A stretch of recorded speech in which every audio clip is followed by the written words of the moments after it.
Abu Sa'id Al-Khudri radhiyallahu anhu, sahabat Nabi yang mulia. Beliau ini sudah sampai pada tingkat level di mana Ibnu Qayyim mengatakan level orang yang sholat itu ada 5. Level yang pertama, orang yang berdosa dengan sholatnya, kata beliau. Siapa ini orang yang berdosa? Orang yang sholat tidak sama sekali memberikan haknya. Ada orang sholat hanya karena disuruh oleh orang lain, hanya karena tidak enak, mau udu nggak udu terserah. Ini berdosa nih. Percuma dia sholat, dia berdosa. Karena di sini riya, dan tidak ada hubungan dengan Allah SWT, malah berdosa dengan sholatnya. Ada orang yang kedua, sholat tapi nggak dapat pahala. Dia tahu diperintahkan sama tapi tidak dapat pahala, karena dari awal takbir sampai salam semuanya mengkhayal. Ini orang yang percuma, nggak ada pahalanya. Masuk dalam sabda Nabi SAW, ada orang yang hari kiamat diremuk-remuk sholatnya seperti pakaian kotor lalu dilemparkan ke wajahnya. Karena dari takbir sampai salam nggak ngerti apa yang dia lakukan. Untuk apa sholat kalau begitu? Allah nggak butuh sholat kita, ikhwani. Allah nggak butuh. Biar kita sholat khusyuknya luar biasa, sujudnya sampai berhari-hari nggak angkat kepala, tetap aja Allah nggak butuh dengan itu. Kata Nabi SAW dalam hadis qudsi, Allah SWT berfirman, wahai anak Adam, apapun yang kau kerjakan tidak akan bermanfaat bagiku dan aku akan kembalikan kepadamu. Itu amal kalian yang akan bermanfaat buat kalian sendiri, tidak ada manfaatnya buat saya. Kata Allah SWT, hadis qudsi. Ini luar biasa, harus kita faham nih, ya, tidak boleh salah dalam masalah-masalah seperti ini. Maka kita harus tahu bahwasanya sholat itu kita yang butuh dan bukan Allah Azza wa Jalla. Baik, Abu Sa'id Al-Khudri, Ibnu Qayyim mengatakan tadi orang yang kedua adalah orang yang tidak dapat pahala sama sekali. Yang ketiga, orang yang dapat pahala tapi pahalanya pas-pasan. Ini sesuai dengan sabda Nabi SAW. Ada orang yang sholat tidak akan mendapatkan kecuali setengah pahala sholatnya. Ada orang yang sholat tidak dapat kecuali 1/10 dari sholatnya. Jadi kecil, ada pahala tapi kecil, lebih banyak menghayal daripada fokusnya. Yang keempat adalah orang yang sholat berusaha untuk fokus, gitu kan, tetapi terkadang masih menghayal, masih terlintas. Maka ini lebih dominasi pahala yang dia dapatkan daripada hilangnya pahala. Karena kalau kita lagi baca Al-Quran atau kita lagi baca bacaan sholat, kemudian kita fokus, dapat konsentrasi, ikutin bacanya, dapat pahala terus per hurufnya, gitu kan. Pergerakan juga ada pahalanya. Tapi pada saat kita baca terus kita nggak sadar lagi menghayal, cuma lisan kita karena sudah terbiasa membaca, jadi ngucapin kena rutinitas, itu nggak ada pahalanya, gitu kan. Itu nggak ada pahalanya. Orang yang keempat ini adalah golongan orang yang dapat mayoritas pahala sholatnya, tapi masih ada yang hilang. Bedanya tadi dengan orang yang ketiga, mayoritas pahalanya hilang, cuma sedikit yang didapatkan, gitu kan, terbalik. Yang kelima, ini yang luar biasa, orang yang sholat semuanya dari takbir sampai salam fokus. Bahkan kalau mereka sholat, mereka sudah lupa siapapun yang ada di sekitarnya, mereka tidak perlu tahu tempat itu di mana mereka berada, sampai pada tingkat itu. Abu Sa'id Al-Khudri radhiyallahu anhu dikatakan dalam riwayat dan masuk dalam poin yang kelima ini. Jadi bukan jangan antum jatuh, jangan anda katakan oh susah orang kalau fokus sholat. Itu nggak ada susahnya, asal dia mau, dia tahu dulu nilainya kadar sholat itu.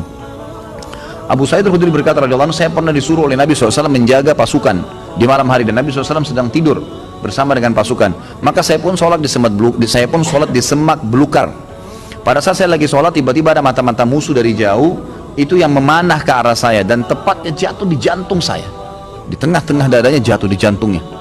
Dia bilang lalu keluar darah. Tetapi pada saat itu saya sedang sangat menikmati surah Al-Kahfi yang saya baca, sehingga saya tidak merasakan perihnya dan sakitnya anak panah itu. Tetap baca surah Al-Kahfi dengan tenang. Al-Kahfi mengalahkan itu semua, gitu kan. Lalu kemudian dia berkata, mata-mata itu melepaskan lagi anak panah yang kedua. Dilepaskan anak panah kedua, jatuh tepat di sebelahnya anak panah pertama, tergores, keluar darah lagi. Tetap saya masih belum merasakan sakitnya karena nikmatnya membaca surah Al-Kahfi. Sampai musuh itu melepaskan 9 atau 10 anak panah. Sasarannya semua hampir sama, di jantung. Dia bilang, kalau bukan karena saya khawatir, ini sudah mulai berat, ini 10 anak panah di dadanya. Dia bilang, kalau bukan saya khawatir saya terbunuh dengan anak panah selanjutnya, kemudian Nabi SAW dan sahabat-sahabat yang lain akan dibunuh oleh musuh, demi Allah saya akan selesaikan sholat saya dengan surah Al-Kahfi. Tapi karena saya khawatir itu, maka dia ruku. Dia bilang, waktu saya ruku, kemungkinan mata-mata itu tahu kalau saya manusia. Tadi dia ragu, kemudian dia lari dan tidak jadi menyerang pasukan muslimin. Tapi saksi bahasan kita bukan masalah perangnya, bagaimana Abu Sa'id Al-Khudri bisa fokus sampai tidak merasakan sakitnya anak panah. Coba nih teman-teman di sini kalau digigit nyamuk, ya, Digigit nyamuk gimana tuh? Jangan kan digigit, baru suaranya sudah buyar semua konsentrasinya, gitu kan? Seseorang di antara sahabat dan tabi'in dinukil dalam buku-buku tentang khusyuan salat, kumbang datang menggigit, menyengat dahi mereka, berdarah, mereka nggak bergerak, seperti batang pohon yang kokoh. Luar biasa. Karena mereka tahu sama siapa mereka berhadapan, gitu kan? Dan memang ini sudah menjadi tradisi mereka ya. Bagaimana jikalau kita sholat tapi memikirkan level-level sholat seperti yang Pak Ustadz rincikan dengan pembahasan barusan, apa tetap dapat pahala? Level-level sholat apanya mesti dibayangkan? Enggak, fokus bacaan saja, enggak usah bayangkan yang lain. Alhamdulillahirrahmanirrahim, fokus ucapan diucapkan, telinga kita mendengar, mata kita dibuka lihat tempat sujud, udah renungi maknanya. Kalau nggak ngerti maknanya, maka kita ikutin bacaannya. Alhamdulillahirrahmanirrahim, kita dengar dengan kuping kita, gitu kan? Ar-Rahmanir-Rahim kita dengar. Masa kalau dengar musik bisa konsentrasi, dengar Quran tidak bisa, gitu ya? Jadi gitu, seperti itulah. Jadi nggak usah bayangin apa-apa, nggak usah bayangin apa-apa. Tadi ada yang bayangin kambing sama ayam apa segala, nggak perlu, gitu. Apakah level-level tipe sholat tersebut berkorelasi dengan level-level dosa yang telah kita lakukan? Dalam artian level 5 itu dosanya sedikit. Iya tentu saja, karena itu memang ada hadis Nabi SAW ya. Jadi dosa itu bisa menghambat rezeki dan bisa menghilangkan atau mengurangi konsentrasi kepada Allah SWT. Malasnya kita ibadah justru karena adanya dosa, salah satunya. Maka coba perbanyak istighfar, perbanyak istighfar. Saya punya pengalaman pribadi, pernah saya belajar waktu saya masih SMA kelas 3 di kota Madinah pada waktu itu tahun 1993. Kemudian saya di masjid kampus lagi menghafal materi balaghah. Memang agak sulit waktu itu materinya. Saya coba hafal nggak bisa, lupa terus. Saya juga kalau sholat, gitu kan, sering kadang tidak konsentrasi, lebih banyak menghayalnya. Subhanallah, ada teman dekat saya, Dr. Muhammad namanya, sekarang baru selesaikan S3 nya dokternya. Adik kandungnya Dr. Sulaiman Rahili, sahabat dekat saya, gitu kan. Maka beliau datang ke saya dan mau mengajar. Waktu itu beliau tingkat 2 kuliah di kuliah hadis. Ngajar saya. Sebelum buka buku balaghah itu, saya dari asar ini sudah baca nggak faham-faham. Dari habis duhur malah. Pulang dari kelas ujian saya baca sampai menjelang isya belum faham. Habis isya dia datang ngajar saya. Terus saya tanya, "Akhi, apa sih sebenarnya penyebabnya? Saya kalau sholat nggak konsentrasi, baca buku nggak bisa hafal-hafal." Dia ucapin kalimat subhanallah menyentuh saya. Dia bilang, "Mungkin kamu masih punya dosa." Padahal waktu itu saya masih kelas 3 SMA, dan ini teman-teman perlu tahu ya, saya SMA-nya itu di Madinah. Di Madinah itu nggak ada bioskop, nggak ada karaoke, perempuan semua bercadar pakai jilbab.